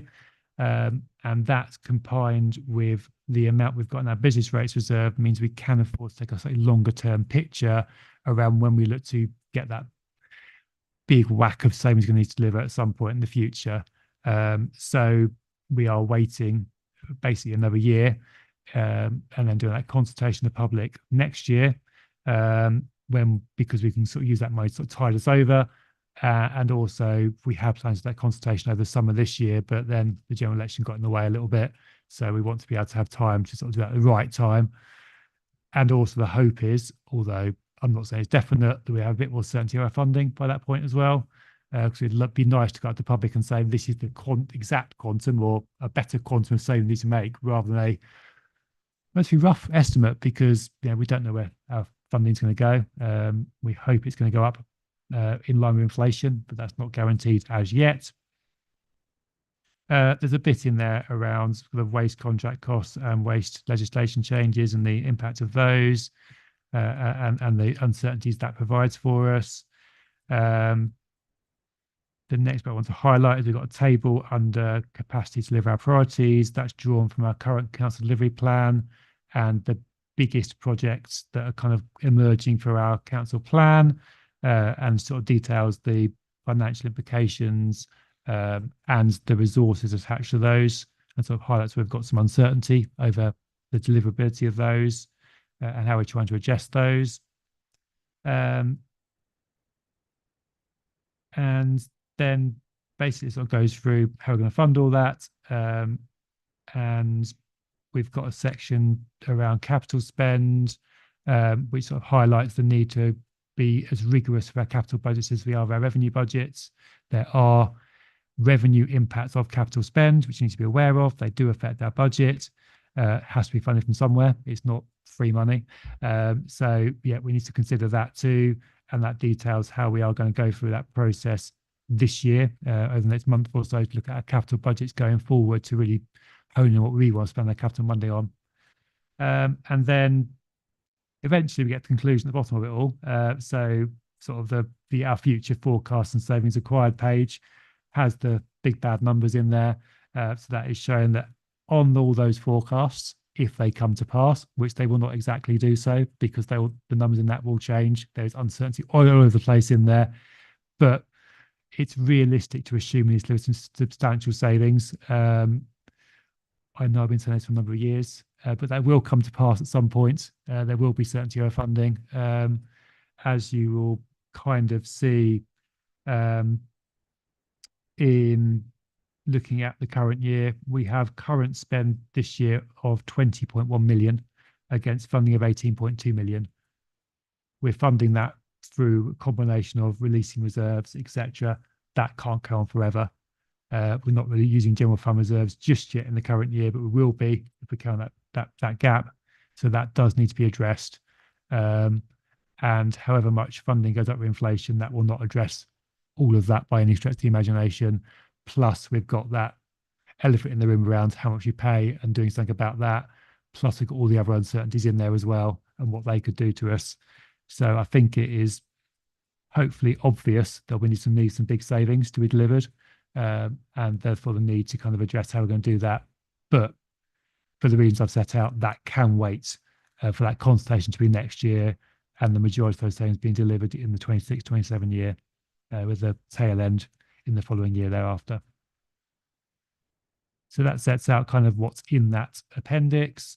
The trajectory for that now is that, so any comments, questions from you in terms of how we could explain things better, any more detail you need, refer that to cabinet, and then onward refer on to council for the, I guess, the more political side of the council, the MTFS and council plan to be happen. But for the purpose of this discussion here, it is sort of focusing on how satisfied are you that this covers the uncertainties and issues we may face from a financial perspective. Thank you very much. Councillor Ward. Thank you, Chair, and thanks to Ian, Service Director, for very detailed analysis and looking at the uncertainties as well. I guess my question relates to I think the big whack of savings you just described it as documented. I mean, we're talking what, 1.8 million 26-27, and then rising to 2.5 million subsequent years. That's roughly 12% of the total spending, and of course some of that spending is on statutory obligations that we can't not do. So I guess that means we're going to have to at some point start to make some fairly hard decisions about participation choices and levels of discretionary services. And I'm not sure I share your optimism about the time frame. I know the election happened, but saying, okay, we can wait 12 months for a public consultation and then that's it. These things, when I've seen them before, take a while to plan, to get right, and to execute in a fair way, also to be fair to staff and treat people well. So I'm just wondering, actually, it's probably more for, I guess, Ian and the executive and the cabinet in terms of what do we think is the sort of plan of action to start to develop some more specific options that either we go and consult on or whatever it is, so that we can get ahead of the game on this, rather than, because if we want to execute a lot of savings in April, from April 26, that's not that far away, 18 months away. So I was just wondering, it feels like we need a bit of urgency around this and what was happening. So, I don't know whichever Ian you think is best to pick it up. Happy to, but I'll let Ian, you want to say? So, Councillor Albert, if you're happy to respond. Yeah, I mean, more than happy to. I mean, I think that's the challenge. But probably, I mean, you've set it out well. I do think we have the time, and I think where we are well placed is because we have strong reserves. As it happens, we've got good investment income, and I think that gives us that bit of extra time, because I think it is important to begin to hopefully understand what a new government may wish to see with and from local authorities across the country. And I think that is a really important building block, because I think the danger is that you can the danger is you almost you can also, the other side of the coin is you press the panic button too early, I think, is the side of it. I think it's just trying to get the balance. You're completely right that when even in North Herts Council is still a fairly slow tanker to turn around, and so I completely get that. So part, I think, of the process really through the things that we started to do, Ian's highlighted around the capital budget, looking rigorously at that program, because that what we know is that we are likely to be in the position as the that inheritance, if you like, from the sale of our housing stock 22 years ago has now gradually gone away, and we are likely to be in that position of borrowing. So so where you have capital projects and they will then develop into a revenue impact, we need to be absolutely clear that these meet the priorities that we've set in our council plan. And these are things that we think are as important, because they will then have a revenue impact, and you make it even more difficult to find the savings. But ultimately, you're right. I mean, there will be the choices around the where we are on our discretionary services. Even there, our spend isn't huge. And I think it will be, I think there'll be probably a useful piece of work just that we've done in the past to sort of set out what we spend on both on statutory and discretionary service. So I think councillors can see that, and members of the public and residents can see that, because ultimately, as we know, once you've taken away some of your larger contracts like sort of green space and waste, there isn't huge amounts left, and staffing, as we've seen in the report, is the biggest part of it. Because staffing is our most valuable resource. We've got a hugely talented team of officers, and if we haven't got those officers, and we're relying on their goodwill sometimes because we haven't been always able to recruit all the vacancies, that we can't even deliver the statutory services. So that I think that is the challenge is the face of us that face us, and I think there's certainly no easy answers. But I think what we want to do, I think over the course of the next 12 months, is begin to look at, as we go especially after this budget round, but even in this budget round, looking at what are the potential options, and where are the things that we could potentially restructure the council, particularly now as it seems that we're, the indication from earlier in the week seemed to be that we won't be moving to unitary authorities anytime soon. So the likelihood is this district council will be here for some time to come. So in that point of actually making sure that we do structure ourselves well, looking at where it's possible. I know that's an even slower tanker to turn around, where we can share even further services. I think the work we do on waste with East Herts, I think is really valuable. And I think in the longer term, I think one of the future is about how we can actually share those sort of services with more councils. That is one of the key challenges, that the fact that we've got sort of 8, 9, whatever waste collection authorities across the county, it just seems to me that doesn't make sense to me. So how we can begin to look at and continue to, I think, be an advocate of sharing our services in the way we do. For example, Chris has touched on earlier on things like our shared fraud service, our shared internal audit service, our shared building control services, and obviously other councils look to have got arrangements to share bits of legal and procurement, and so on. And so I think those are things that we need to look sort of out of the box to do that and see where we can cooperate with our neighbours.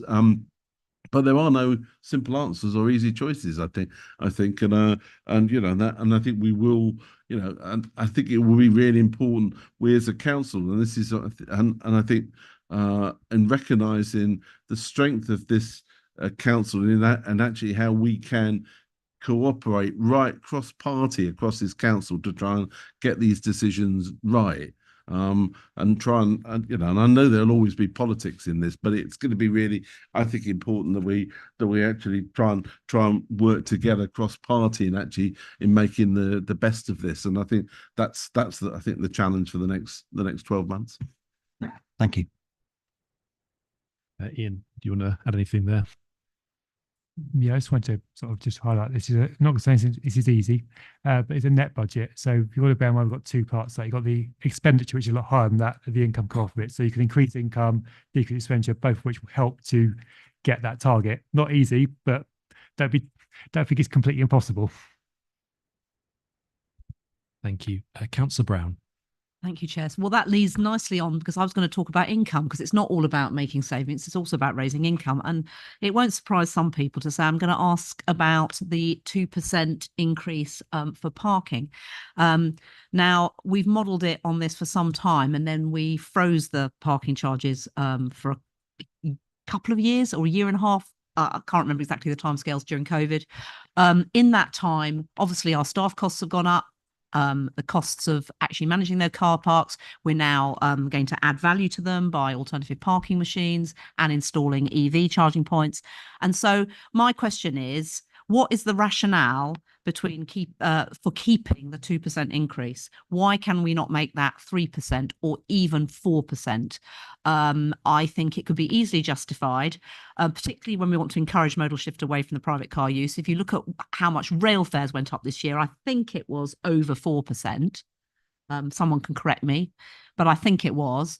I know we're not allowed to make a profit on parking, but presumably over the last 3-4 years, we've probably made less and less, given that our costs have gone up, but we didn't increase charges for quite a while, and we've kept it at 2% in the other year. So what is the rationale for keeping it at 2%? I think this might be I don't know if this is a political point, but I would like to call on the Cabinet to reconsider this, please.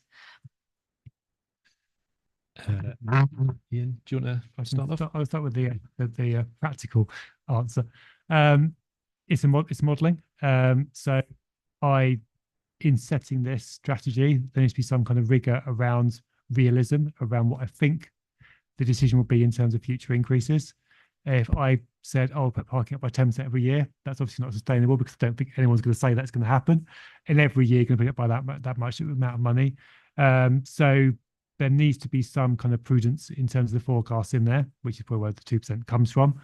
Obviously, in here we have highlighted that there will be some work around looking at some changes to parking structures, including potential for Sunday, potential for bank holiday charging, potential for some better alignments on the parking tariffs across the district.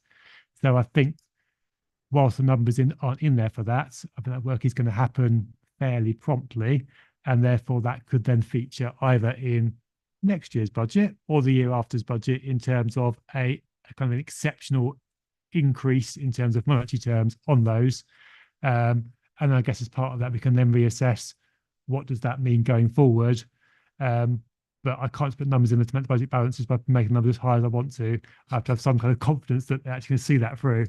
And obviously that's not always been the case, because obviously we used to have CPI plus 2% in there. And then when inflation hit 2%, we quite rightly said, actually, that's too much. So there is a balance around where that then takes you, because actually a few years of 4%, if you put that in there ongoing, eventually you might think actually car parking charges are now too high. That's then getting political. So I'll let only Councillor pick up from that point. Yeah, Councillor Albert, I'll hand over to you now if you. I think it's right to be cautious in this report around the assumption, but I think the piece of work that you began to do, Ruth, that when you were the portfolio holder, needs to be carried forward, and I think will be carried forward. And I think you can see in the later those second and third paragraphs under that section a clear, I think, steer around the sorts of things that we want to look at, but also the importance there in bringing our residents with us on this and having that consultation with councillors at the community forums with residents, because I think that's an important part. I mean, I think a previous administration, when they wanted to introduce evening charging and Sunday charging and hadn't consulted properly on it, I think ran into some difficulties. It will not be popular. Let's be clear, but I think it will be important to make sure that we give that message and actually talk to people as to what we're saying, the reasons we're saying that we might need to change that. and when we've come up with a proposed regime that's approved by, that's approved through the internally, and making sure that we consult properly about it. But I've no doubt at all that those second and third paragraphs are, I think, a significant part of this report, and that work needs to happen, and sort of the bit of work that you'd started needs to carry on being taken forward. Thank you. Yeah. Thank you very much. Councillor Griffiths. Thank you very much. Councillor Albert, you mentioned about the possibility of working across councils. And just referencing Councillor Ward's point about 18 months away is sort of the big crunch point. Is it not worth starting those conversations last week, essentially, about approaching these other councils about joining up those services? Yes. Yeah, it is. I mean, and I think, and some of that's already sort of happened or happening. I mean, those things some of those discussions take place at the waste partnership, for example, and looking at that. But yeah, absolutely, we will. We've looked. We've written out recently about how we might sort of cooperate on museum storage, which is obviously quite a major project in the council programme, and see how we might be able to cooperate with other local authorities around that. We haven't been overwhelmed with responses, let me say, on that.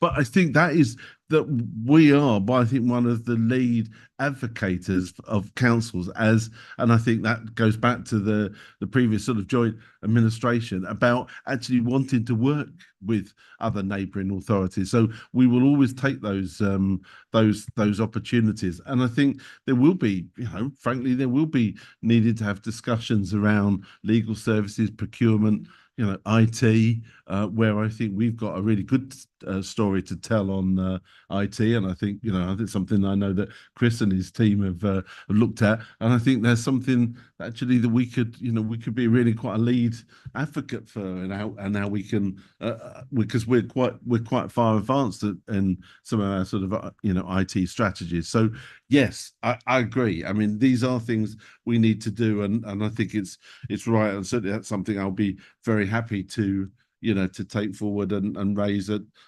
cabinet and full council when this comes for that discussion. Yeah. Are there any further questions from the committee?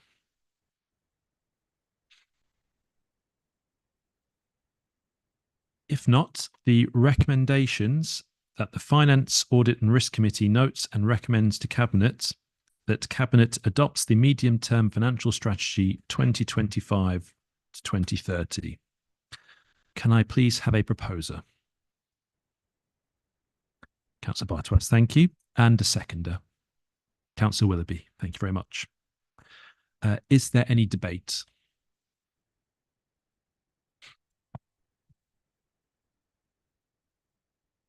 If not, could we please move to the vote?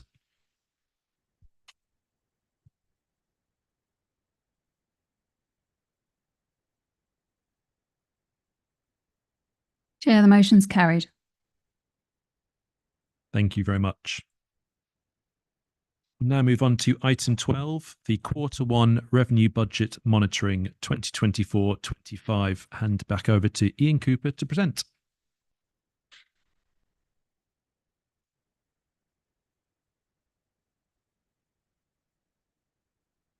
Thank you, Chair. So throughout the year, we have quarterly reports on our spend, both on revenue and capital. This is our revenue report. So it's our forecast, what we're going to spend this year against our revenue budget. Table 3 of the report highlights those significant changes from our initial budgets. The biggest one there, as you'll see at the top there, I've alluded to it already, it is around our treasury management income, and that will feature on the next report as well, because that covers treasury too. So yeah, obviously interest rates are higher than we forecast. We have more balances to invest, therefore we're generating a lot more income than we thought we would. So that's where we stand at the moment on that one.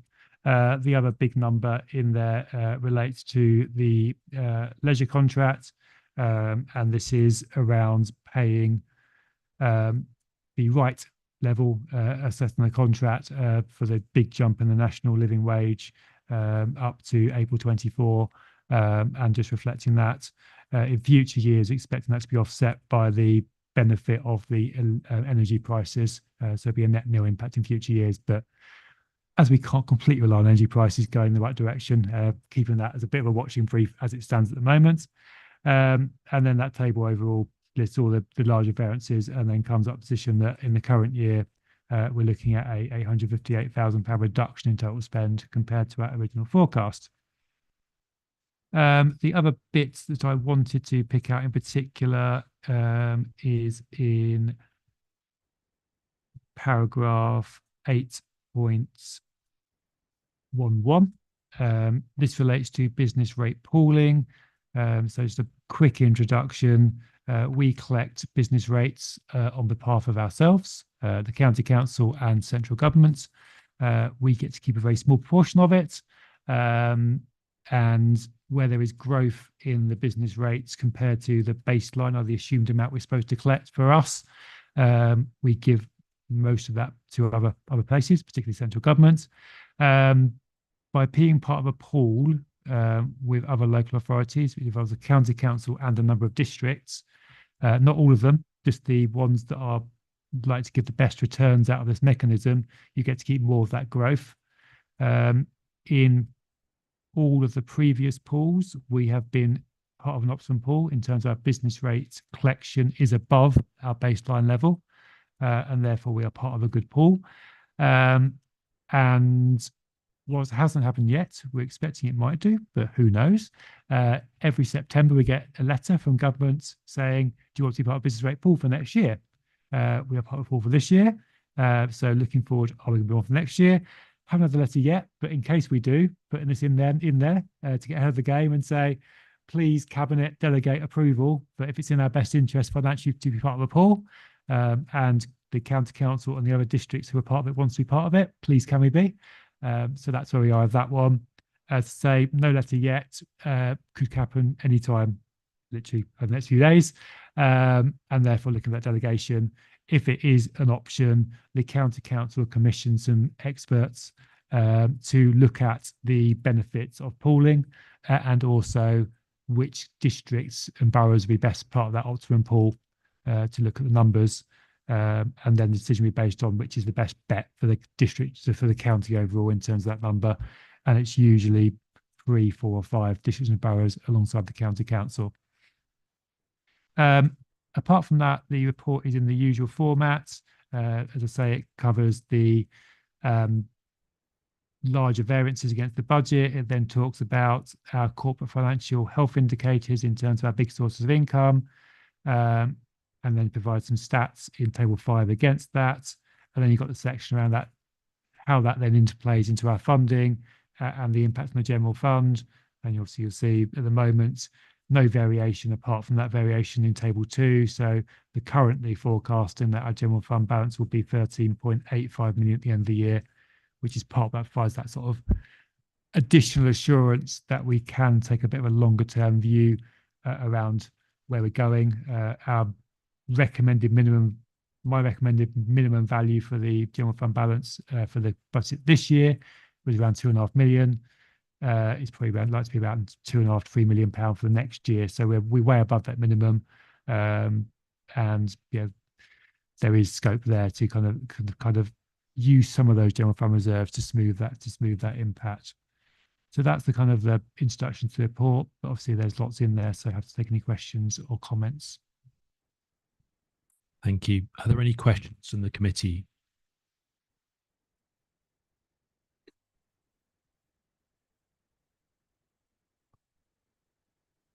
If there isn't any, then the recommendation that the Finance, Audit and Risk Committee recommend to Cabinet that Cabinet note this report, that Cabinet approves the changes to the 2024-25 General Fund budget as identified in Table 3 and paragraph 8.2, a £858,000 decrease in net expenditure, that Cabinet notes the changes to the 2025-26 General Fund budget as identified in Table 3 and paragraph 8.2, a total £244,000 increase in net expenditure. These will be incorporated in the draft revenue budget for 2025-26.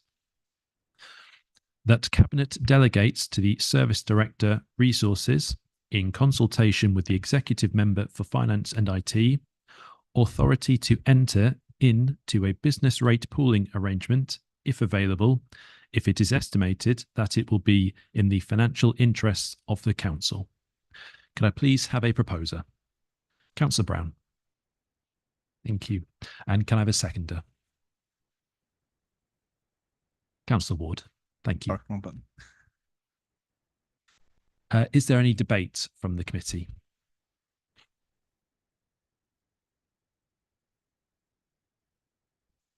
In which case, then, could we please move on to the vote?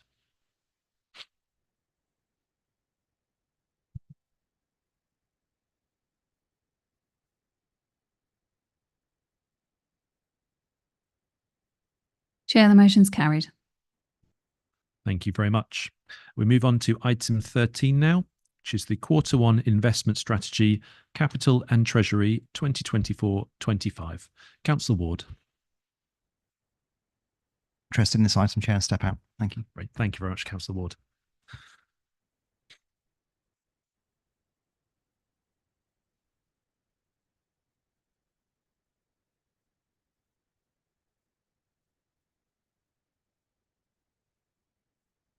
So I'll now hand over to Ian Cooper to present. Thank you, Chair.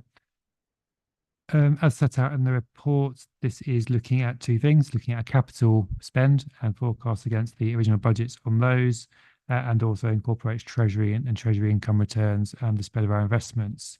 In terms of the Treasury side, that comes towards the end of the report, and there's the appendix that provides much more detail. I've already talked about the investment returns on those, but you've also got in there the spread of our investments. At the moment, the best returns are coming from local authorities. So that's why we've got 77% of our investments with local authorities. They are lower risk than banks and building societies. So where they're offering better returns, that is the place to put the money. So that's why that percentage is so high.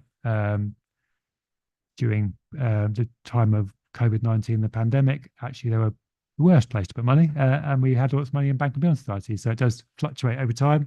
So you do see that quite big changes in terms of that percentages.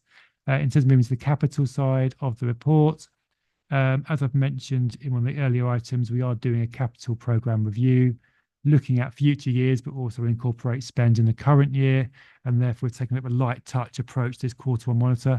We've highlighted some of the more significant things that are going on we're aware of, but haven't done the usual deep dive we'd usually do at this stage. But we'll do that for Q2 and also reflect on the work we're doing in September in terms of that budget review. We've had one meeting so far in relation to that, kind of looking at capital budgets, and that was looking at IT. Paragraph 8.9, which relates to bringing forward some spend on the IT budget, relates to that. We've identified that by bringing a bit of spend forward, we can save money overall. So that's what the proposal is there for on that one. In terms of the other two big amounts or big changes in there, we've got the proposal which is going to council because it is a new item of capital spend on the new chiller at North Herts Museum. As detailed in the report, the current chiller, which helps deal with the environmental controls at the museum, is not in great condition, and therefore it's got to the point where it's better to replace it rather than keep patch repairing it. So the proposal is that we put the money into that rather than on constant repairs, and have a thing that will last for longer and also take pressure off the teams when it does go wrong. So that's why I'm proposing that we add £80,000 to the capital budget to replace that chiller unit. The other big change is in relation to the Local Authority Housing Fund, which is in paragraphs 8.5 to 8.8. We were pleased to be awarded money from government for 10 properties under the latest rounds of the LAHF, and we've noted there at the beginning of paragraph 8.5 previous number of houses delivered under that fund. So looking to approval to add that money into the capital programme.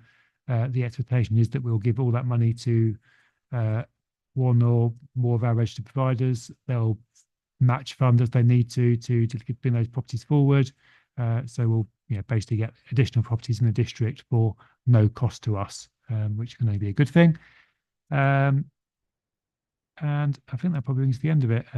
All the other capital schemes are pretty much as we expect at the moment. But as I say, we'll provide a better update at Q2. We've done that more detailed work.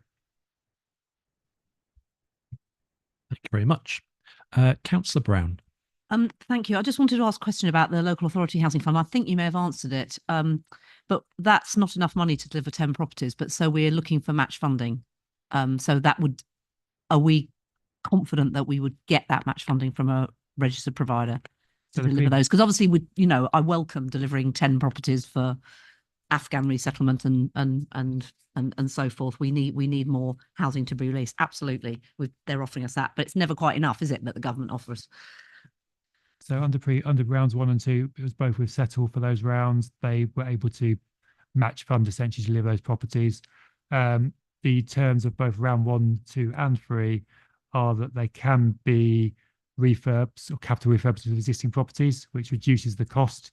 And then in some cases you can deliver within that envelope, albeit where it's a new property, you will not get close to delivering within that envelope. So yeah, it's a bit of a mix and match in that respect. I guess from the housing provider's perspective, they do lose the potential capital receipt if they do capital refurbishment of the property they're planning on selling. So that's their kind of, that then becomes their contribution into the scheme. But yeah, it's been successful so far. We're looking both to Settle again and to other registered providers in the district, but hoping that, yes, they can deliver it on that match funding basis. We're confident they can do that. Yeah. Okay. Thank you. Thank you. Councillor Griffiths. Thank you. I've just got a question on page 177 with the estimated outstanding debt. I hope I'm reading this wrong. When it says forecast total external debt, is that the debt that we would owe? Because I'm looking at the forecast from March 2025 to the following year. Could you just explain that table a bit more, please?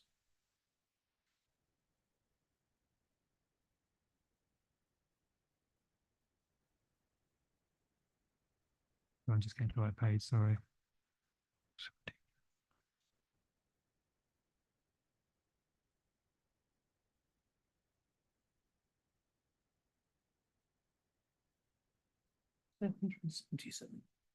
Yeah, page 100. Yeah, page 177. It's a blue table. Oh, that's go down a bit more. yeah, right. So it's specifically the external debt column you're looking at. Is that the one you're looking at? Yeah, the forecast total external debt. Okay. So that's made up of, we've got in the first column there, our forecast need to borrow, which is based on our projected capital spend. We then have the capacity to borrow against our internal cash reserves. So we have cash. We can borrow against that and use essentially that money so don't have to borrow externally at that point. So netting one of the other gives you the actual external debt where you're going out to external markets to borrow. And that's what number gives us. And that would be the amount that we would owe someone else who borrowed it from them. And it's quite normal for most of us to borrow to fund their capital program. It's just we've been lucky over a number of years. We've had the money from the housing stock transfer and other capital receipts that meant we've been able to fund all our capital spend from those capital receipts rather than having to borrow for it.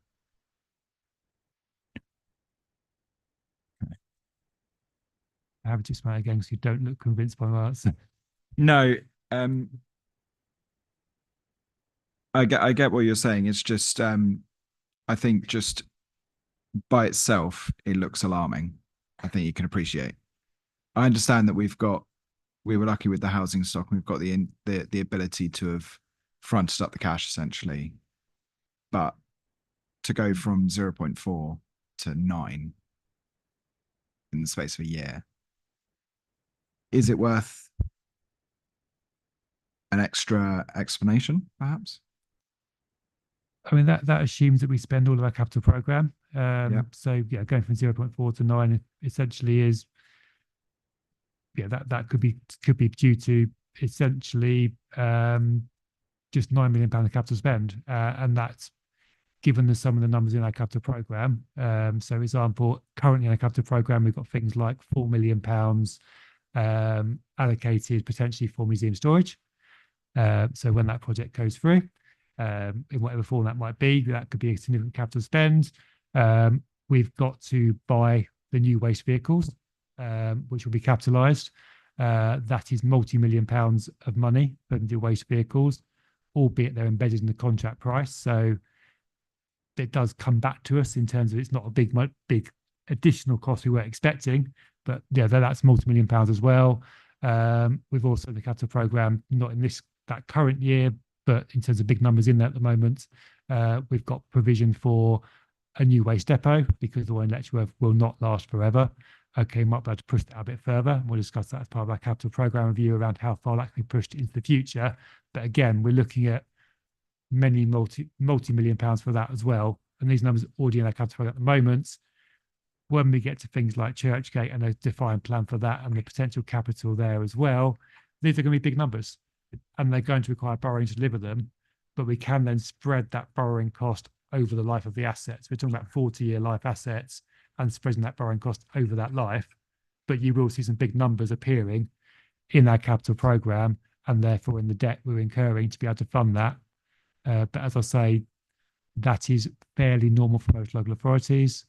And some local authorities that have been going in for investments, borrowing for investments, have got numbers that are much, much greater than that.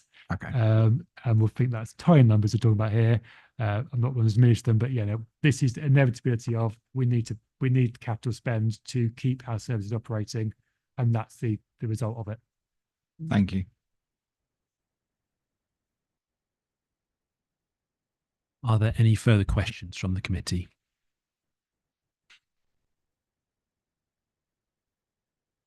If not, bear with me because it's quite long. The recommendation that the Finance, Audit and Risk Committee comments on and recommends that Cabinet notes the forecast expenditure of £30.415 million in 2024-25 on the capital programme, paragraph 8.3 refers, that Cabinet notes the position of the availability of capital resources as detailed in Table 2, paragraph 8.10, and the requirement to keep the capital programme under review for affordability.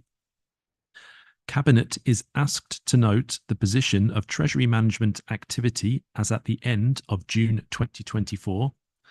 Cabinet is asked to approve that we should proceed with the Local Authority Housing Fund Round 3 and submit the Memorandum of Understanding so that we can receive the initial allocation of funds.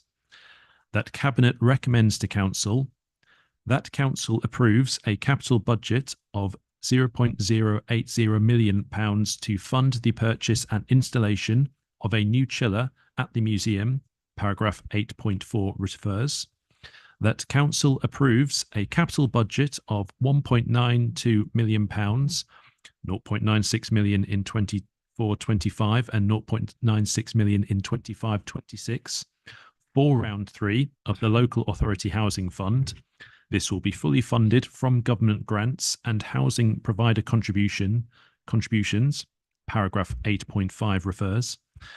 That Council approves bringing forward £0.008 million of the backup and business continuity hardware capital budget from 2025-26 to 2024-25 and reducing the 2025-26 budget to £0.057 million. Could I please have a proposer?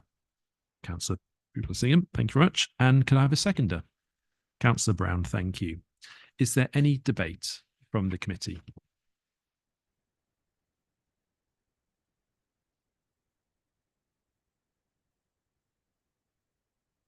No debate, in which case then could we please move to the vote?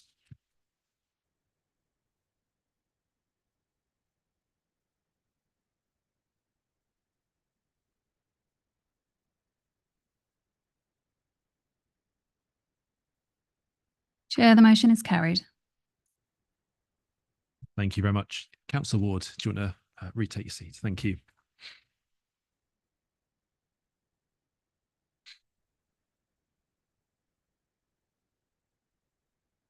So I move on now to the final item, item 14, possible agenda items for future meetings. So as usual, at the end of the meetings, we'll ask for any ideas for future items. We've had previous requests to look at training around risk in particular, which I know is being organised. I think, Ian, we have something down for the next meeting in November, don't we, for that? So that will form part of the next meeting, which will be sort of, I suppose, an introduction to how the council deals with risk. I don't know if you want to add anything to that at this moment. Yeah, the plan will be that will be the kind of the pre-meeting training. So from 6:45 in advance of the next meeting.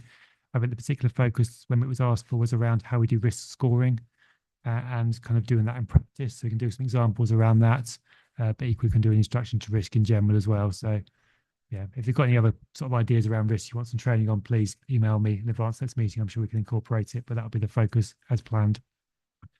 And it's really as well, if there's any other items in terms of areas of interest that you believe the committee should be looking at, turning our focus to, anything that falls within the remit. Obviously, we've always got to be careful of not straying across into the ONS side of things. So, but, you know, please do, if there is anything that anyone wishes to raise and potentially look at, there are generally ways we can incorporate that into our forward plan. So again, either to myself, to VJ, to Ian, if you do have any things outside the meeting you wish to get in contact around, and we can look to incorporate that in the future.